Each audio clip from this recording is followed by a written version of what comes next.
mga mamamayang magandang hapon po sa inyong lahat. Andito po ako ngayong hapong ito dahil meron po akong bisita, si Mama Yeps po uli, kasi may ipapakita po siyang recipe sa inyo. Mama Yeps? Hello po sa inyong lahat. Dahil napakainit po ng panahon ngayon, so gagawa tayo ulit ng ice candy.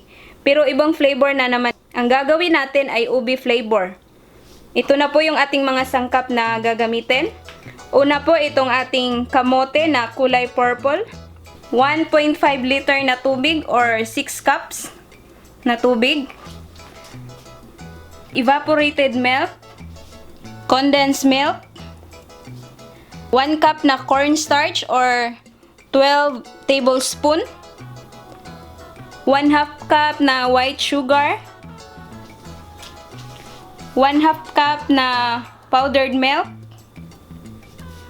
Meron din po tayong food coloring na color purple. At saka itong ating purple yam na powder. At syempre po itong ating ice candy wrapper. So yan na po lahat yung ating mga ingredients. Ngayon po, kukuha po tayo ng cooking pot na ating paglulutuan ng ating cornstarch.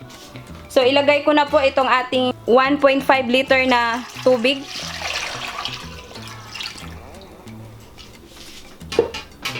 Pagkatapos ay isunod natin itong ating 1 cup na cornstarch. Ito po ay nakakatulong sa ating ice candy na magiging creamy at saka malambot. Napakahalaga pong maglagay kayo ng cornstarch pag gagawa kayo ng ice candy. Dahil ito po talaga yung sikreto. Yan, hahaluin lang po natin yung cornstarch hanggang sa matunaw siya.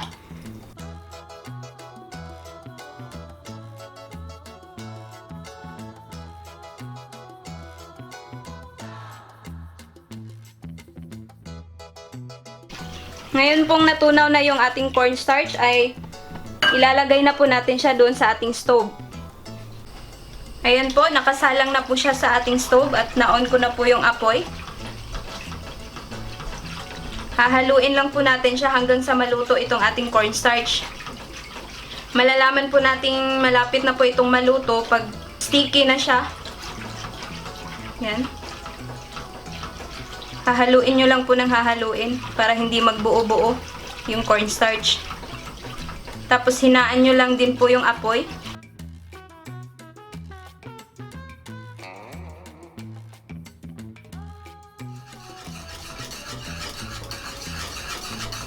Ngayon po ay nagsimula ng lumapot itong ating cornstarch. Pag ganito na po yung hitsura niya ay luto na po itong ating cornstarch. Pwede na po nating isunod itong ating 1/2 cup na white sugar. Tutunawin lang po natin.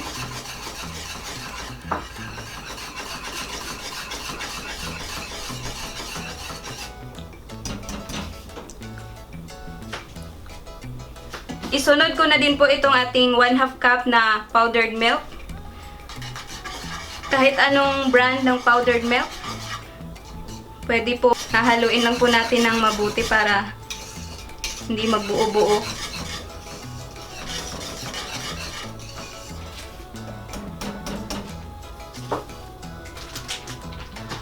Ngayon po, ilagay ko na po itong ating powdered na purple yam. Mga 50 grams po ito na powdered na purple yam.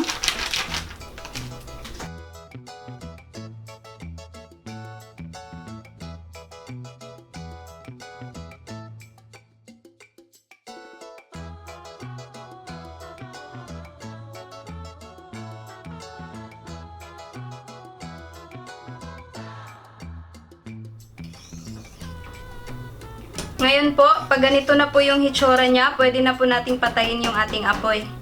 At pagkatapos po ay atin po itong palalamigin. Ililipat po natin siya sa ating bowl. Ngayon po, dahil sobrang lapot po ng ating mixture ng cornstarch, siguro nagkulang ako sa tubig kanina. Dadagdagan ko po siya ng tubig para madali din po siyang lumamig. Yan, magdadagdag po tayo ng mga 2 cups na tubig. Itong nilagay ko, yung malamig na tubig. Para mas mabilis siyang lumamig. Yan, hahaluin po natin.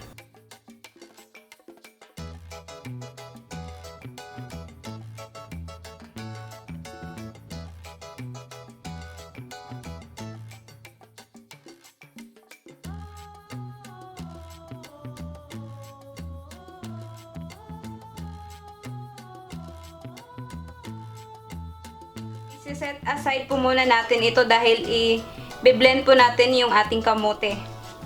Ngayon, ilagay na natin itong ating nabalatan na kamote. Nilaga ko na pala ito kanina para lumambot. Tapos tinanggalan ko siya ng balat. Yan, imamash po muna natin siya bago natin ilagay sa ating blender para mas mabilis yung pagkapino niya.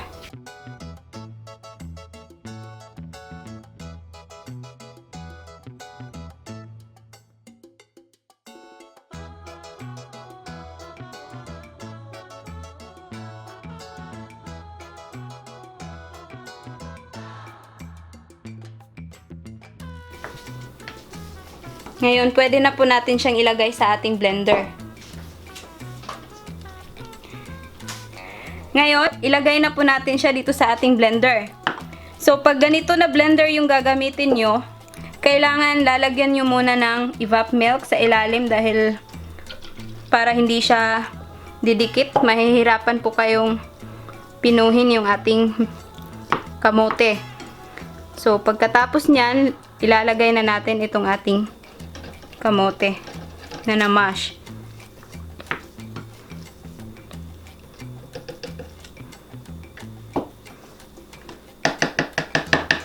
Tapos, lalagyan natin siya ulit sa ibabaw. Yan.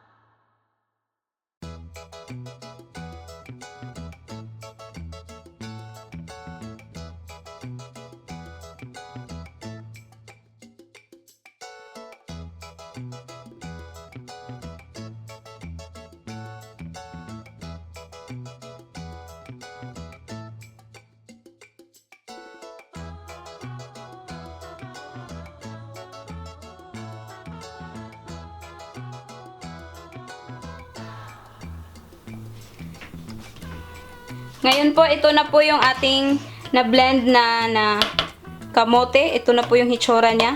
'Di ba? Pinong-pino po. So, napakahalagang may blender po kayo para mapino nyo po siya ng mabuti. Yan. So, ngayon, dahil malamig na din po yung ating cornstarch mixture, so, ilalagay na po natin po doon sa ating cornstarch.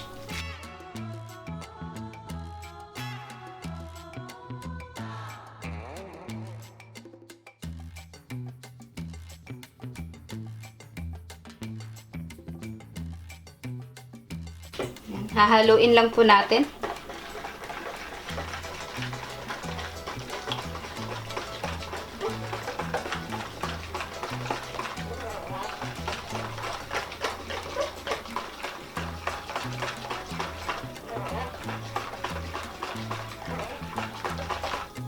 Ngayon po, isunod ko na po itong ating condensed milk. Bali, mga kalahati lang po muna yung ilalagay ko para matansya ko po kung tama na siya sa tamis. Yan. Hahaluin ko po muna tapos titikman ko kung kailangan pa ba nating magdagdag.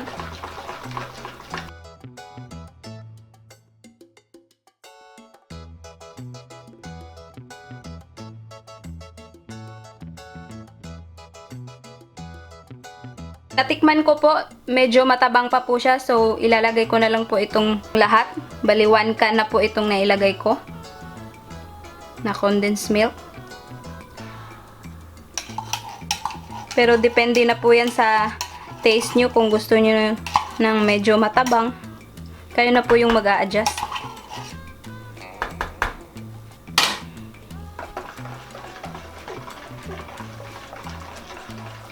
Napakasarap niya po. Lasang ube po talaga.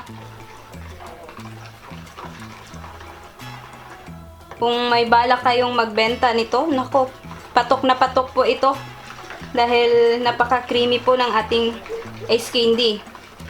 Siguradong magugustuhan po ito ng inyong mga customer. Kahit na medyo marami po tayong ingredients, pero sulit naman po.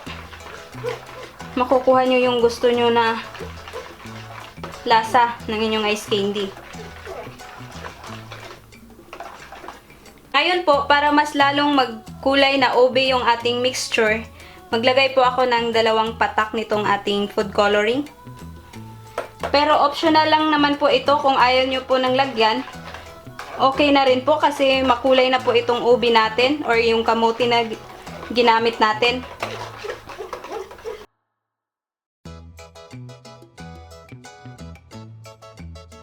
So, okay na po yung ating mixture ng Ube Ice Candy. Ngayon, ilalagay na po natin ito sa ating ice candy wrapper. Ngayon, simulan na po nating i-repack yung ating Ube Ice Candy. So, maglalagay lang po ako dito sa ating pitchel.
Ayan na po mga mamamayang ang nagawa namin lahat. Mga 2 dosina po, 24 po lahat. Tapos ilalagay na po namin to sa freezer ng overnight. Tapos ipapakita ko po siya bukas pag naging ice candy na. Pag tumigas na po siya. Ito na po mga mamamayang ang ating Ube Ice Candy. Sana po ay mag-like at mag-subscribe kayo. Sana'y subukan nyo ang reseping ito. Ito po ang inyong Ate Mayang na nagsasabing, mabuhay!